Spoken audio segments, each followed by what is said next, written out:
Lee Hsien Loong, Prime Minister of the Republic of Singapore, honorable members of your delegation, Kenya government officials, distinguished guests, I take this opportunity to welcome my brother, Your Excellency, and your delegation to Kenya. On behalf of the government and people of Kenya, please, by all means, feel at home while you are away from Singapore. Your Excellency, I know that COVID-19 delayed your visit to Kenya as originally scheduled, but I thank you for making this very fast visit to Kenya. Kenya is happy and proud to host you, and your presence is a strong gesture of the friendship between our two people and Kenya and Singapore. The Prime Minister and I have had a fruitful engagement during which we discussed how we can work together with Singapore to develop a mutually beneficial strategic partnership in a dynamic and very competitive global marketplace. We have agreed to develop a long-term strategic partnership between our two countries anchored on many sectors of our mutually beneficial relationship. We have discussed the potential of the Nairobi International Financial Center serving sub-Saharan Africa, particularly Eastern and Central Africa region, especially on matters green financing, and Singapore's successful experience and best practices is an asset to us on this particular venture. I have noted also that Enterprise Singapore has already opened offices in Nairobi, and I have committed to Prime Minister that the government of Kenya is going to work with Enterprise Singapore to make sure that they have what it takes to build the necessary networks and partnerships between private sector companies in Kenya, private sector companies in Singapore, and to ensure that we exploit the full potential of trade, business, and investment between our two countries. Digitization of the economy and government services in all sectors is an enabler for our bottom-up economic transformation agenda. We want to run an efficient and paperless economy and society.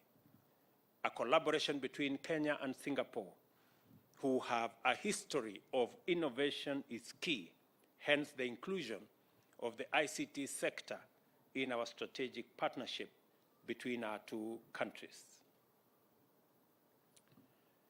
I am happy to inform you that His Excellency Loong and I witnessed the signing of 3 memoranda of understanding on ICT, which will facilitate cooperation on cybersecurity, digitization of government services, ICT capacity building, among the other areas. We also signed another MOU on skills development to facilitate collaboration in human resource capacity building for civil servants and students, particularly in specific areas that need to support a sustainable socioeconomic development priorities, especially the ones we have identified in Kenya. As we all understand, the Tibet space is the engine for providing the human capital necessary to assist us in driving our Vision 2030 and our economic development blueprint as a government. We have also agreed that the bilateral investment treaty signed between our two nations on 12th June 2018 be immediately operationalized. We further directed our respective ministers to conclude negotiations on avoidance of double taxation within the shortest time possible. And we believe this will spark and grow trade and investment opportunities between Kenya and Singapore. We have also agreed to actively explore methods of acquiring knowledge and support from Singapore's highly prosperous housing model. Kenyans are currently engaged in the housing debate with approximately 6.5 million Kenyans lacking affordable and decent housing. Singapore has one of the most successful stories on matters of public housing. The Prime Minister has informed me that 85% of all Singaporeans live in decent, affordable public housing.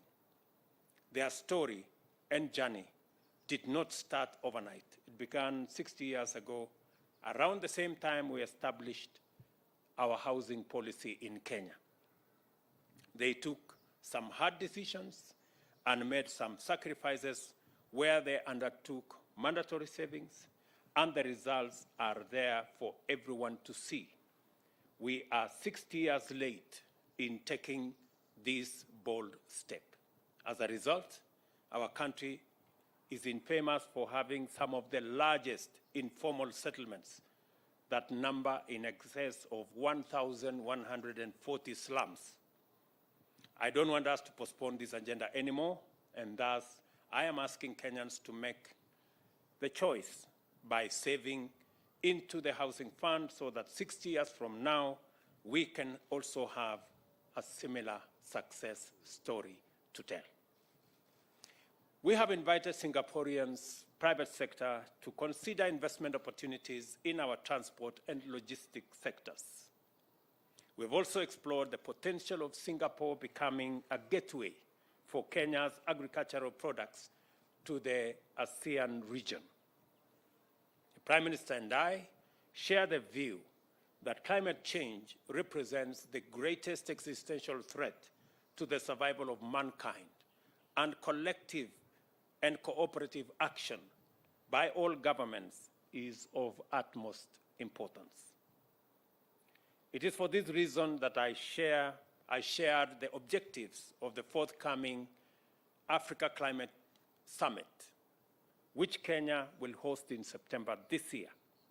The summit will cohere a common African position for COP28, including an articulation of climate finance and climate investment solutions for climate change action. This will propel the continent from a passive victim to an active participant in climate change solutions.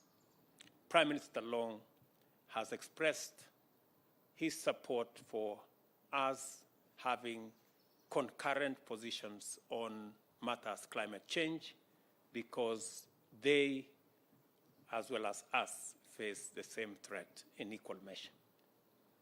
On this urgent issue of climate change, our ministers have signed an MOU on carbon credit collaboration, which provides a framework for the trading of carbon credits between our two countries in line with the stipulation of the Paris Agreement. The agreement also provides for the exchange of information, knowledge, best practices, and capacity building on carbon credits, plus collaboration on projects which will reduce greenhouse gas emissions. Prime Minister Long and I also agreed on the urgent need to reform both the global peace and security infrastructure, as well as the multilateral financial architecture, to ensure that these institutions are equitable, fair, and fit for purpose in responding to multifaceted global challenges.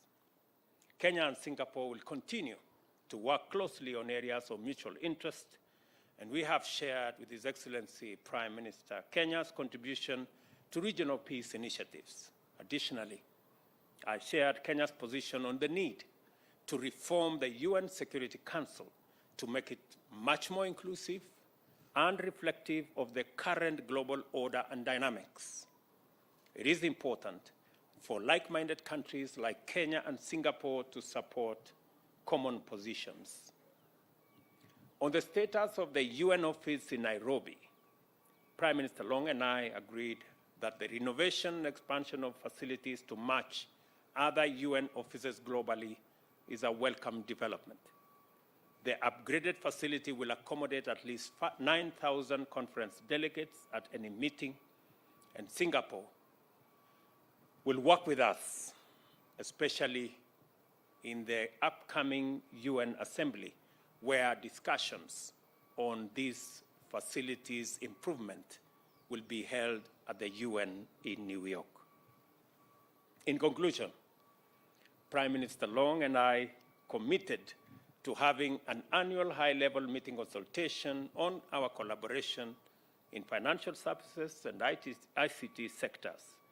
The financial sectors will focus on climate financing, while ICT will center on digitization of the economy, including raising the capacity of micro, small, and medium enterprises to make them much more efficient and incorporate them into the formal economy. These core areas form the basis of our strategic partnership for the benefit of the people of Singapore and the people of Kenya. Your Excellency, once again, on behalf of the people of Kenya, I am truly grateful that you found time to visit us, and I have responded to your request that early next year, by God's grace, I will make a visit to Singapore. Thank you very much and welcome.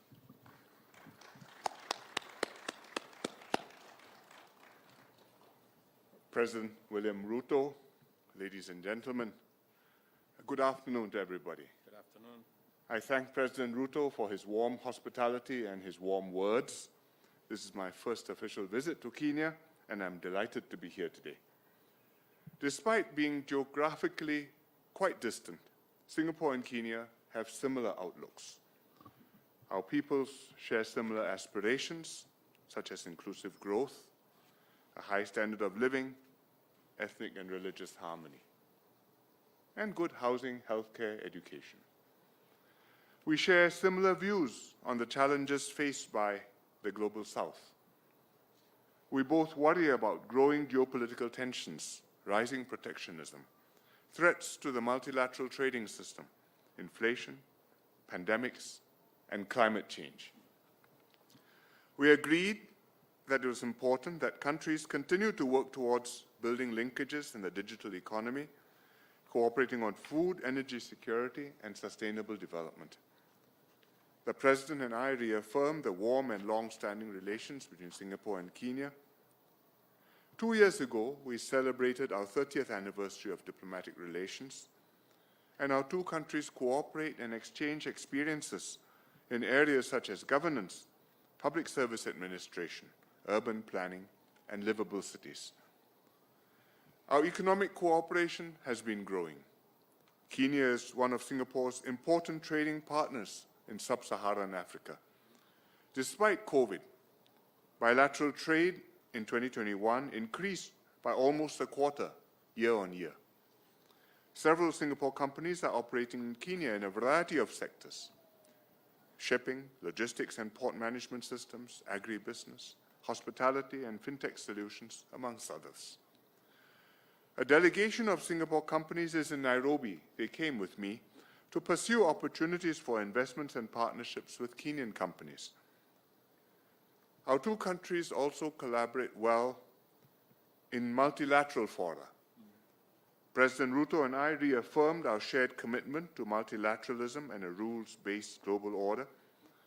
Singapore and Kenya agreed to continue our cooperation at the UN and other multilateral co-organizations, and to cooperate on UN reform to enhance its effectiveness. We discussed new areas of cooperation, first on information and communication technologies.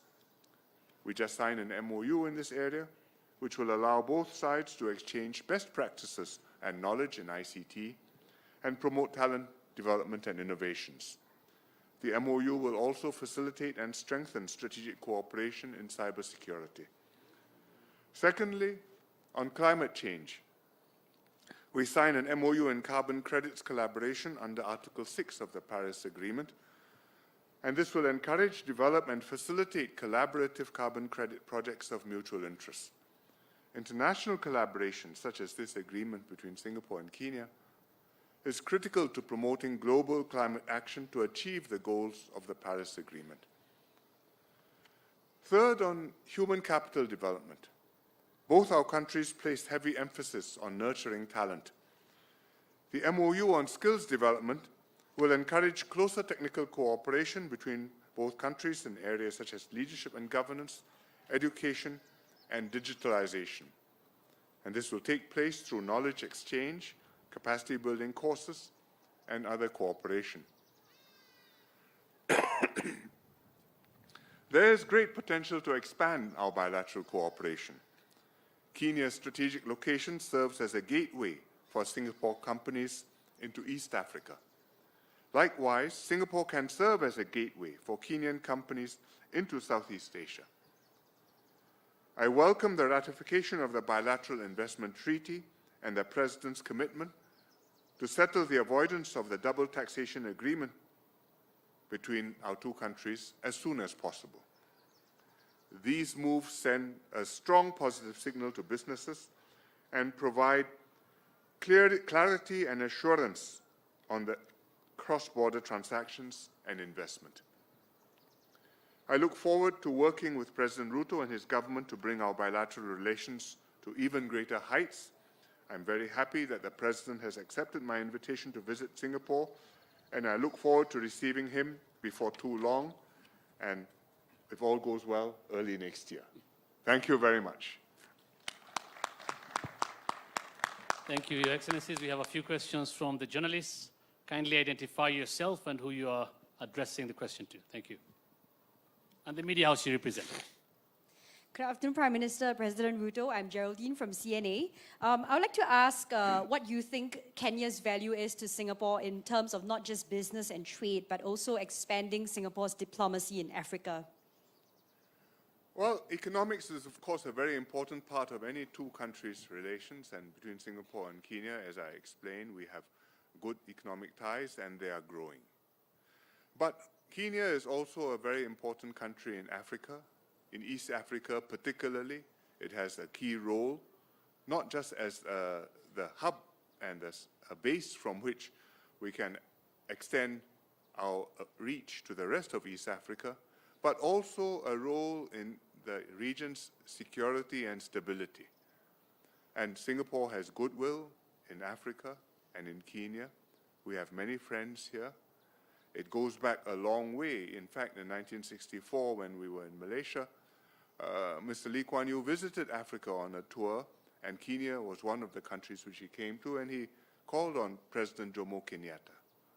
And we've maintained those ties since, and it is important to Singapore that we cultivate friends and partners all over the world, because in the global scheme of things, we are all quite small countries, and small countries need to make common cause with one another on issues which concern us all, whether it's a pandemic, whether it's climate change, whether it's nuclear non-proliferation, or the sanctity of the UN Charter and the inviolability of international borders, which was what was at stake when Russia invaded Ukraine. And therefore, it's important for me to visit Kenya and to be in Africa and to show that this is important to us and that we would like to develop our relations with our friends further. Okay. Next question.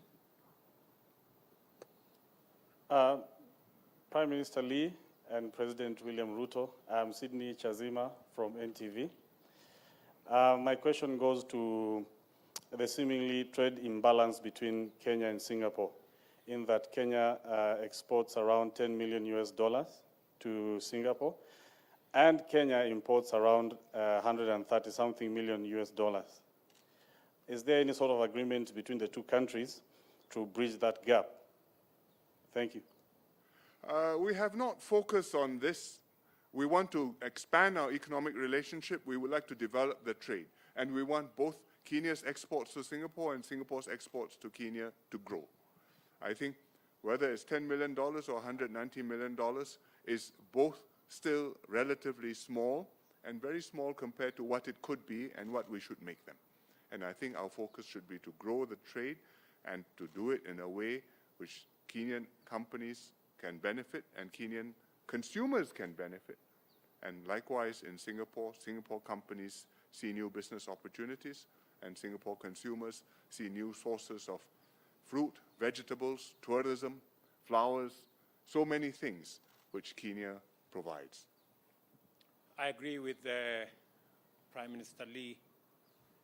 Part of the agreements that we have signed today, whether it's the bilateral investment treaty and what we are working on the avoidance of double taxation, are part of the instruments that we will leverage on to encourage the private sector investment and trade between our two countries, so that what Prime Minister Lee rightfully describes as very low trade volumes, we can be able to scale our trade, scale our investment, and begin the journey to leverage the imbalance between our trade.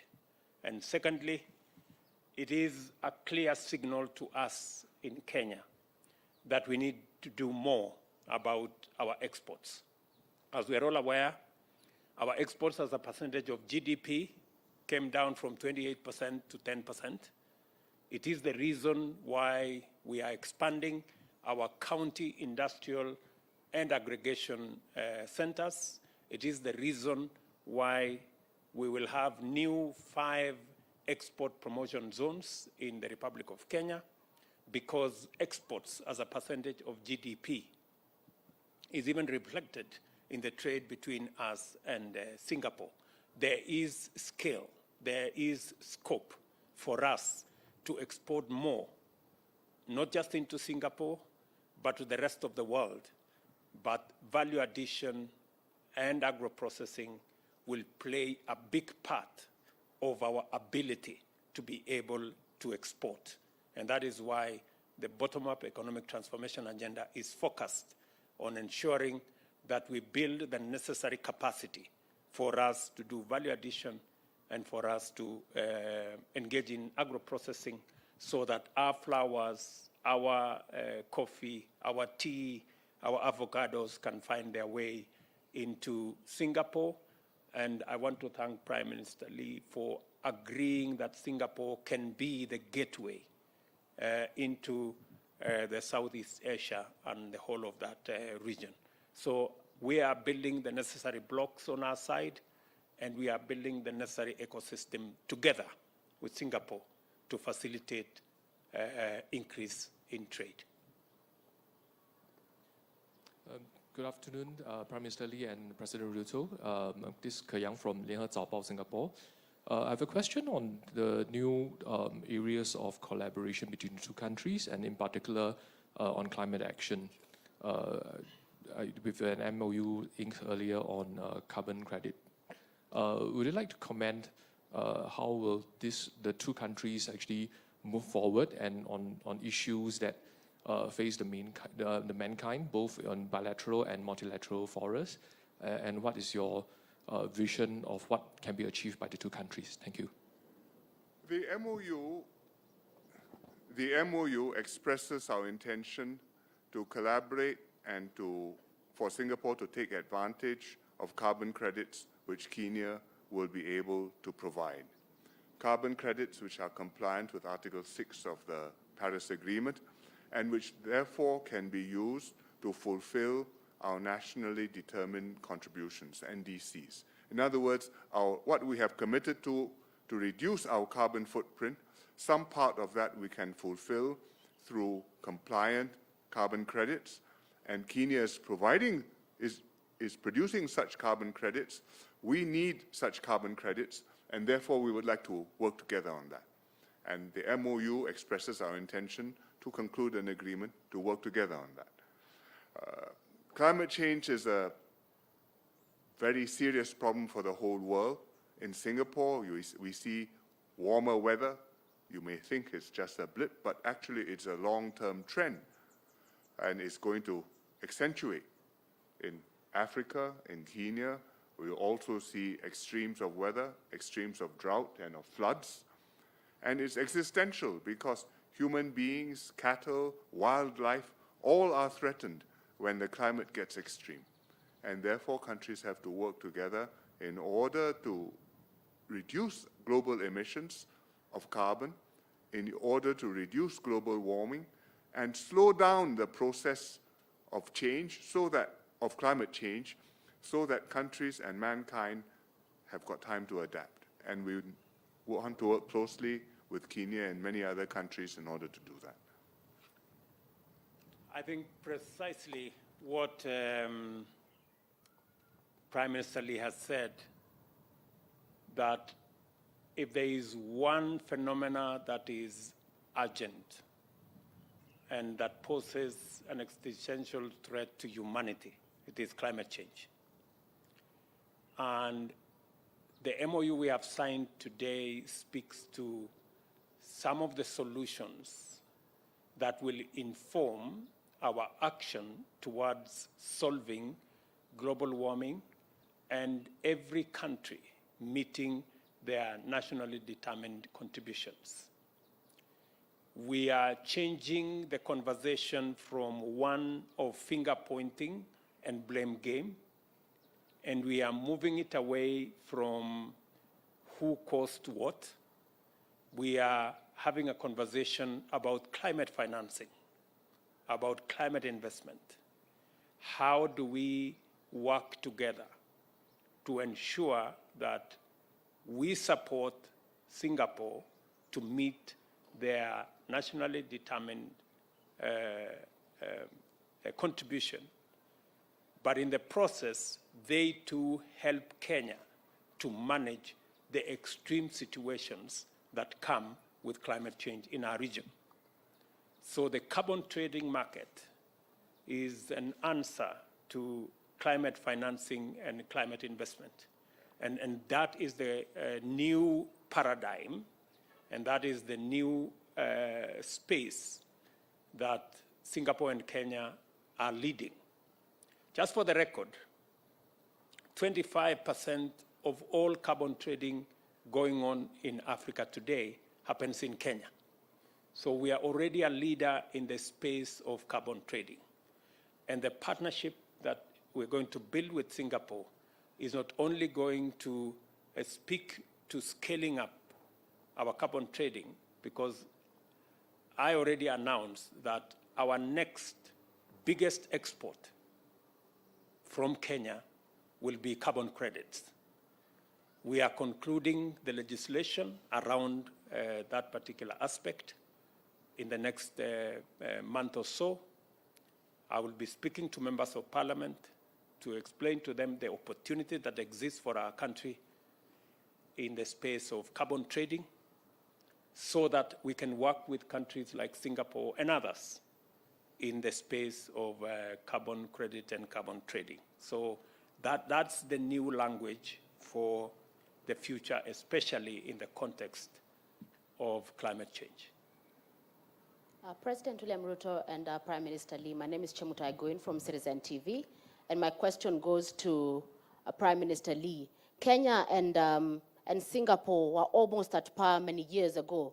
60 years later, while strides have been made in Kenya in dealing with the issues of ignorance, health, but there's still work to be done. What was the magic bullet that Singapore instituted to make the strides it has made and lessons that Kenya can pick? Thank you. I don't think there is a magic bullet. I think it depends on circumstances, on the history, as well as on the environment which you find yourselves in, and what you're able to mobilize from the population in response. We are a very small country. The land area is very small, 700 square kilometers. The population is very small. At the time we became independent, 1.5 million, now less than 6 million people, and surrounded by countries much bigger than us, and needing to make a living, do or die. No resources, no natural endowments, no inherited wealth. And that generation of people decided that they would make a go of it, and we, their children and grandchildren, are the beneficiaries who have tried to continue to make a success of it. And fortunately for us, our forefathers' efforts worked, and our economy took off. And Singapore has been able to earn a living for itself. I think every country has got a different path, every country has got different challenges, every country deals with them in its own way, and Singapore hopes to work with them, win-win, mutually beneficially, to help them to progress and to be part of one stable world where we can live in peace with one another and human beings can fulfill the human spirit. I think Prime Minister Lee is being modest. I think they made many correct decisions, which as Kenyans we can benefit from learning. And they are less endowed than us. They have less much of a country than we do. They have a smaller market than we do. So we have most things better than them. But they are better than us because they made the right decisions. I think my invitation and your response, Prime Minister, coming to Kenya, just by coming alone is a testimony for us to read how a country so small, how a country with no endowments, how a country with no natural resources, how a country that was not rich at all and had no inheritance made a success of itself by making the right decisions. If there is one lesson we will learn from you as Kenyans, is to make the right decisions, however difficult they may be, because we can see in Singapore what right decisions can make of a country. Thank you. Thank you very much. The Excellencies now proceed for a luncheon. Thank you very much indeed. Thank you. The respective delegations will be guided shortly.